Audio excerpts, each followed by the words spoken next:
امریکی صدر Donald Trump نے چین کا دورہ تاریخی اہمیت کا حامل قرار دے دیا۔ چین میں جیسے استقبال ہوا، ماضی میں کبھی نہیں ہوا۔ امریکی صدر ڈونلڈ ٹرمپ کا تقریب سے خطاب چینی صدر شی جن پنگ کو 24 ستمبر کو دورہ امریکہ کی دعوت دے دی گئی۔ صدر ٹرمپ نے کہا کہ چینی صدر شی جن پنگ عظیم لیڈر ہیں۔ دونوں ممالک کے درمیان آنے والی کئی دہائیوں تک بہترین اور مضبوط تعلقات قائم رہیں گے۔ امریکہ چین کے ساتھ تجارت کا خواہاں ہے، مستقبل میں مل کر کام کریں گے۔ امریکی صدر نے فاکس نیوز کو انٹرویو دیتے ہوئے کہا کہ چین نے ایران کو فوجی سازوسامان فراہم نہ کرنے کا اعلان کیا۔ چینی صدر نے 200 بوئنگ طیارے خریدنے کا فیصلہ کیا۔ یہ معاہدہ امریکہ کی صنعت کے لیے اہم پیش رفت ہے۔ اس فیصلے سے دونوں ممالک کے درمیان تجارتی تعلقات مزید مضبوط ہوں گے۔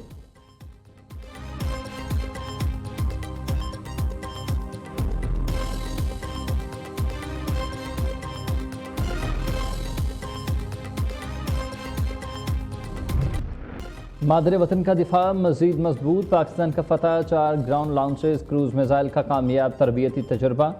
فتح 4 میزائل جدید ایویونکس اور جدید نیویگیشنل سسٹم سے لیس ہے۔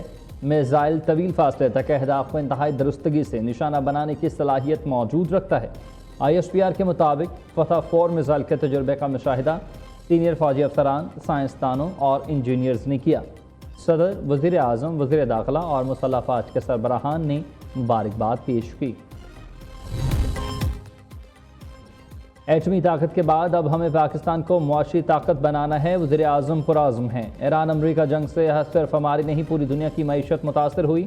پاکستان نے خطے میں قیام امن کے لیے مرکزی کردار ادا کیا۔ شہباز شریف کا وفاقی کابینہ کے اجلاس سے خطاب، کہا کہ مارکہ حق سے پاکستان کے وقار اور عالمی تشخص میں اضافہ ہوا۔ پاک افواج نے بھارت کو ایسا سبق سکھایا جو وہ رہتی دنیا تک یاد رکھے گا۔ ایٹمی پروگرام کے ہر ہیرو کو سلام اور عقیدت پیش کرتے ہیں۔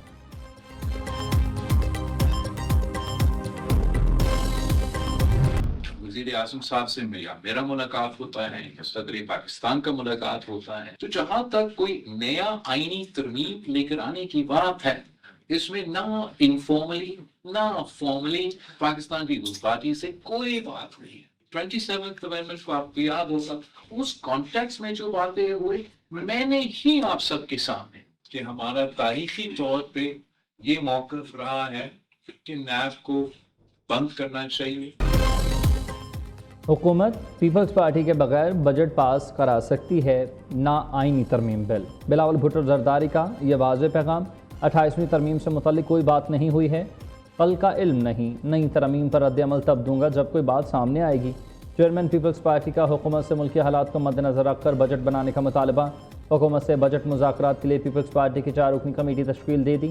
ملک کو معاشی بحران کا سامنا ہے، عوام پر مہنگائی کے بم گرائے جا رہے ہیں، آئندہ بجٹ میں عوام کے لیے مشکلات ہوں گی، ان حالات میں نامناسب نہیں حکومتی کارکردگی اور وعدوں سے متعلق شکایات سامنے رکھو، وعدے پورے نہ ہوئے تو فیصلوں پر نظر ثانی کریں گے۔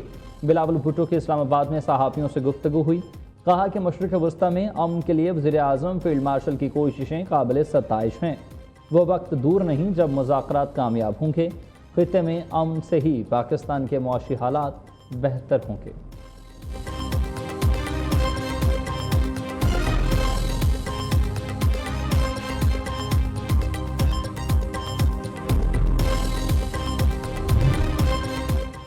حکومت 28ویں آئینی ترمیم پر اپنا موقف واضح کرے، وضاحت دے کہ کیا 18ویں ترمیم رول بیک کی جا رہی ہے، کیا کچھ محکمے دوبارہ وفاق کے پاس آ رہے ہیں، کیا صوبوں کو منتقل کیے گئے اختیارات واپس لیے جا رہے ہیں۔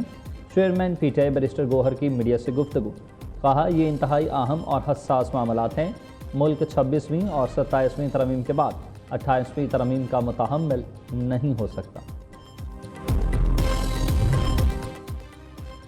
نئے بجٹ کو حتمی شکل دینے کے لیے تکنیکی مذاکرات، وزارت خزانہ حکام نے IMF وفد کو ڈیٹا شیئرنگ شروع کر دی۔ نئے بجٹ میں 400 ارب روپے سے زیادہ کے ٹیکس اقدامات کی تجویز، نائب وزیر اعظم اسحاق ڈار کی سربراہی میں قائم کمیٹی ٹیکس تجاویز اور سفارشات کو حتمی شکل دی جائے گی۔ دوسری جانب پاکستان کے معاشی میدان میں بڑی کامیابی، چین کی مارکیٹ میں پہلا پانڈا بانڈ کا کامیاب اجرا ہوا۔ پاکستان نے 1 ارب 75 کروڑ UN پانڈا بانڈ پیش کیے، سرمایہ کاروں کی 8.8 ارب UN کی آفرز موصول۔ پاکستان کو پانڈا بانڈ کے ذریعے صرف 2.5% شرح سود پر سرمایہ حاصل ہو گیا۔ وزیر خزانہ محمد اورنگزیب نے کہا کہ پانڈا بانڈ اجرا سے عالمی مالیاتی منڈیوں میں پاکستان کی پوزیشن مستحکم ہوئی۔ تاریخی کامیابی سے عالمی اقتصادی اور مالیاتی روابط کا نیا باب کھل گیا۔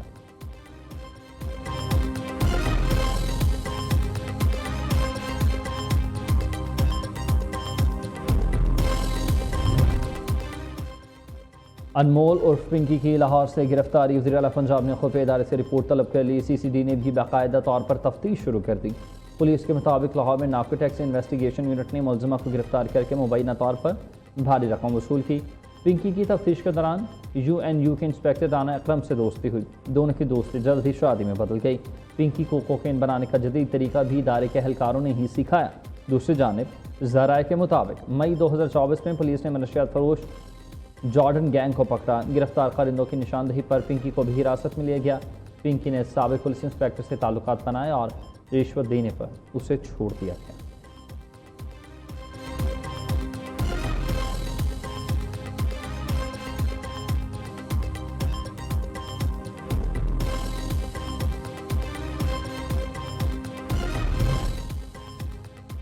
منشیات فروش پنکی دھندا کیسے چلاتی تھی؟ کراچی پولیس کی رپورٹ میں حیرت انگیز انکشافات ہوئے۔ پولیس نے یہ report additional district and session جج جنوبی عدالت میں پیش کر دی۔ رپورٹ کے مطابق ملزمہ گینگ کے ذریعے اسکولوں کے کم عمر بچوں کو ہدف بناتی تھی۔ گینگ پوش علاقوں اور نجی تعلیمی اداروں کو منشیات سپلائی کرتی تھی۔ اسکولوں اور کالجز میں زیادہ خریدنے والوں کو رعایتی پیکج دیا جاتا تھا۔ پنکی کے گلگت میں ہوٹل بنانے کا بھی انکشاف۔ ملزمہ کے شوبز انڈسٹری سے بھی تعلقات سامنے آ گئے ہیں۔ انمول عرف پنکی کا اکاؤنٹنٹ بھی گرفتار۔ ملزمہ کے اہل خانہ کا بھی دھندے میں ملوث ہونے کا انکشاف۔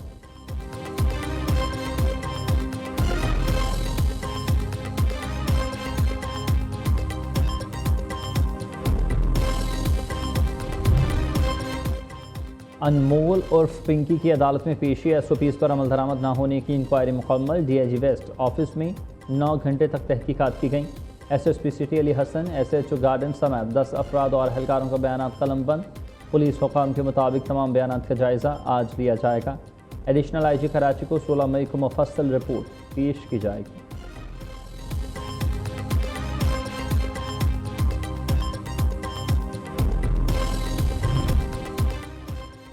انتظار ہے منشیات فروش پنکی کو کب تمغہ دیا جائے گا۔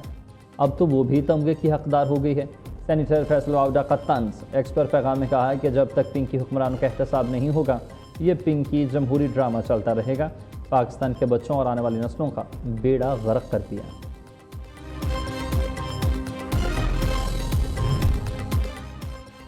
افواج پاکستان کے افسرانوں اور جوانوں کی غیر معمولی بہادری کا اعتراف ایوانی صدر میں عسکری اعزازات دینے کی تقریب۔ صدر مملکت آصف زرداری نے اعلیٰ کارکردگی کا مظاہرہ کرنے والوں کو ایوارڈ سے نوازا۔ وطن پر جان قربان کرنے والے شہداء کے لواحقین کو بھی اعزازات دیے گئے۔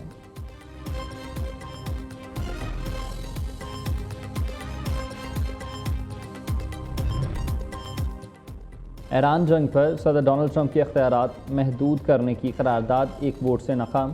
امریکی سینٹ قوم میں قرارداد کے خلاف 50 اور حق میں 49 ووٹ آئے۔ سینیٹر جیف میکلے نے قرارداد پیش کی تھی۔ ٹرمپ کی جماعت ریپبلکن کے 3 اراکین نے بھی جنگ کے خلاف ووٹ دیا۔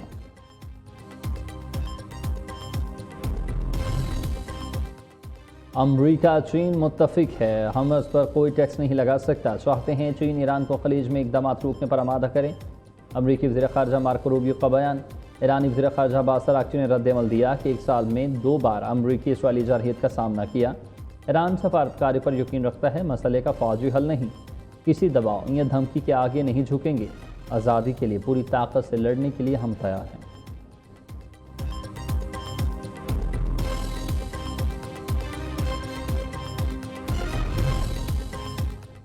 JUI کا 22 مئی کو مہنگائی کے خلاف ملک گیر احتجاج کرنے کا اعلان۔ ہم نفرت اور تعصب کے نہیں، محبت کی سیاست کے قائل ہیں۔ اختلاف پر سلیقے اور شائستگی کے ساتھ بات کریں۔ سربراہ JUI مولانا فضل الرحمان کا مشورہ، کہا کہ آئیں اپنے اختلافات کو دور کرتے ہیں۔ امت مسلمہ عالمی بربریت اور ظلم کا شکار ہے، اسلامی دنیا کو اکٹھے ہو کر ایک مسلم بلاک بنانا چاہیے۔